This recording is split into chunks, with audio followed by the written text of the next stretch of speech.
আসসালামু আলাইকুম বন্ধুরা, আমাদের গুগল অ্যাডসেন্সের যে অ্যাডসেন্স লেটারটি রয়েছে সেই অ্যাডসেন্স লেটারটি অনেক সময় আমাদের কাছে পৌঁছায় না। কারণ হচ্ছে আমাদের যে অ্যাডসেন্স লেটারটি রয়েছে, যে অ্যাড্রেসে আমরা এই অ্যাডসেন্স লেটারটি রিসিভ করব, তো সেই অ্যাড্রেসটি আমরা সঠিকভাবে সঠিক নিয়মে লিখতে পারি না, যার কারণে কিন্তু আমাদের কাছে সেই অ্যাডসেন্স লেটারটি পৌঁছায় না।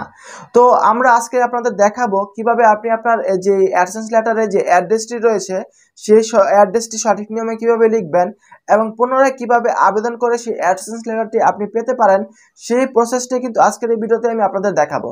তো বন্ধুরা, চলুন ভিডিও স্ক্রিনে চলে যাই। বন্ধুরা, আমি আমার গুগল অ্যাডসেন্স অ্যাকাউন্টটি লগ ইন করে নিয়েছি। দেখতে পাচ্ছেন আমি আমার অ্যাডসেন্স অ্যাকাউন্টের কিন্তু হোম পেজে চলে আসি। তো আমরা কিন্তু এই অ্যাকশনে ক্লিক করে কিন্তু আমরা চলে যেতে পারি, অথবা আমরা পেমেন্টসে গিয়েও কিন্তু করতে পারি বন্ধুরা। তো আমি পেমেন্টসে গিয়ে করে দেখাবো। তো পেমেন্টসে চলে আসার পর বন্ধুরা দেখতে পাচ্ছেন আমার পেমেন্ট চলে আসি, তারপর আমরা ভেরিফিকেশন চেকে চলে যাব। তো ভেরিফিকেশন চেকে চলে আসার পর বন্ধুরা দেখতে পাচ্ছেন আমরা কিন্তু এখানে চলে আসি। তো ভেরিফিকেশন চেকে চলে আসার পর আমরা অ্যাড্রেস ভেরিফিকেশন যে নিচে একটা অপশন দেখতে পাচ্ছি। তো অ্যাড্রেস ভেরিফিকেশনের নিচে আমরা দেখতে পাচ্ছি 6 ডিজিট ভেরিফিকেশন পিন। তারপর নিচে রয়েছে যে এখানে দেখতে পাচ্ছেন যে অ্যাড্রেসটি, তো এই অ্যাড্রেসে কিন্তু আমি আমার অ্যাডসেন্স লেটারটি আমি পাঠিয়েছিলাম, কিন্তু আমি অ্যাডসেন্স লেটারটি কিন্তু আমি হাতে পাইনি। সেজন্য আমি আবার রিঅ্যাপ্লাই করব। তো রিসেন্ট পিনে ক্লিক করে দিয়ে কিন্তু আমি অ্যাপ্লাই করব। তো রিসেন্ট পিনে ক্লিক করে দিয়েছি। তারপর দেখতে পাচ্ছেন বিলিং অ্যাড্রেস। তো আপনার অ্যাড্রেসটি যদি ঠিক থাকে তাহলে কিন্তু আপনি সেটিকে এডিট করার প্রয়োজন নেই। আর যদি সঠিক না থাকে তাহলে কিন্তু আপনি যে আপডেট যে অ্যাড্রেস রয়েছে সেই আপডেট অ্যাড্রেসে ক্লিক করে দিয়ে কিন্তু আপনার অ্যাড্রেসটি কিন্তু সঠিক করে নেবেন। তো আমি আপডেট অ্যাড্রেসে ক্লিক করার পর আমার নেম এন্ড অ্যাড্রেসে গিয়ে তারপর আমি আমার অ্যাড্রেসটি আমি লিখবো। তো প্রথমে আমার নামটি দিব, আমার এনআইডি অনুযায়ী আমি নামটি দিয়ে দিয়েছি। তারপর ভিলেজ দিয়ে দিয়েছি। ভিলেজটির নাম লিখে তারপর একটু কমা দিয়ে স্পেস দিয়ে তারপর আমার যে পোস্ট অফিস রয়েছে সেই পোস্ট অফিসের নাম লিখে আবার একটু কমা দিয়ে আমি আবার একটি স্পেস দিয়ে তারপর পুলিশ স্টেশন লিখেছি। পুলিশ স্টেশনের নামটি আমি এখানে দিয়ে দিয়েছি। তারপর একটু কমা দিয়ে আবার স্পেস দিয়ে আবার ডিস্ট্রিক্ট লিখেছি, ডিস্ট্রিক্টের নামটি দিয়ে দিয়েছি বন্ধুরা।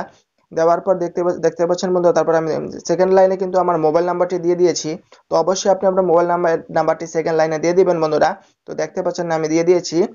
এরপরে আপনারা নিচে চলে আসবেন সিটি, আপনি যে শহরে বসবাস করেন, ঢাকা হলে ঢাকা, চট্টগ্রাম হলে চট্টগ্রাম, রাজশাহী হলে রাজশাহী, যে শহরে বাস করেন আপনি সেই শহরটির নাম এখানে দিয়ে দিতে হবে। তো আমি দিয়ে দিয়েছি। তারপর আপনার পোস্টাল কোডটি, আপনার এনআইডি কার্ডের পিছনে যে পোস্টাল কোড একটি লেখা রয়েছে সেই এনআইডি কার্ডের পিছনে সেই পোস্টাল কোডটি বের করে নেবেন, অথবা আপনি আপনার গুগলে সার্চ করেও কিন্তু বের করে নিতে পারবেন। তারপর ফোন নাম্বারটি দিয়ে দিবেন। তো এগুলো প্রথমে চেক করে নেবেন সব ঠিকঠাক রয়েছে কিনা। যদি ঠিকঠাক থাকে তাহলে এটিকে সেভ করে দিবেন। তো আমি নিচে স্ক্রল করে চলে আসার পর সেভে ক্লিক করে দিচ্ছি বন্ধুরা, দেখতে পাচ্ছেন সেভ করে দিলাম। তারপর আমি আবার সেভ হয়ে গেলে তারপর আমরা ভেরিফিকেশন চেকে চলে যাব আবার। দেখতে পাচ্ছেন আমার কিন্তু হয়ে গিয়েছে এখানে। তো আমি ভেরিফিকেশন চেকে চলে গেলাম। তো ভেরিফিকেশন চেকে চলে আসার পর আমরা রিসেন্ট পিনে আবার ক্লিক করে দিয়ে কিন্তু আমরা একটি অ্যাডসেন্স লেটারের জন্য অ্যাপ্লাই করব। তো দেখতে পাচ্ছেন আমি সবকিছু ঠিকঠাক করে নিয়েছি। দেখতে পাচ্ছেন তারপর রিসেন্ট পিনে ক্লিক করার সাথে সাথে কিন্তু আমার কিন্তু অ্যাপ্লাই করা হয়ে যাবে। তো আমি রিসেন্ট পিনে ক্লিক করে দিব বন্ধুরা। তো দেখতে পাচ্ছেন আমি ক্লিক করে দিয়েছি। তো দেখতে পাচ্ছেন আমার কিন্তু সাবমিট হয়ে গিয়েছে। দেখতে পাচ্ছেন আমি যে অ্যাড্রেসে আবার অ্যাপ্লাই করেছিলাম সেটি কিন্তু আবার চলে আসছে। দেখতে পাচ্ছেন আজকে মের 18 তারিখে আমি অ্যাপ্লিকেশন করেছিলাম, সেটি কিন্তু এখানে চলে আসছে।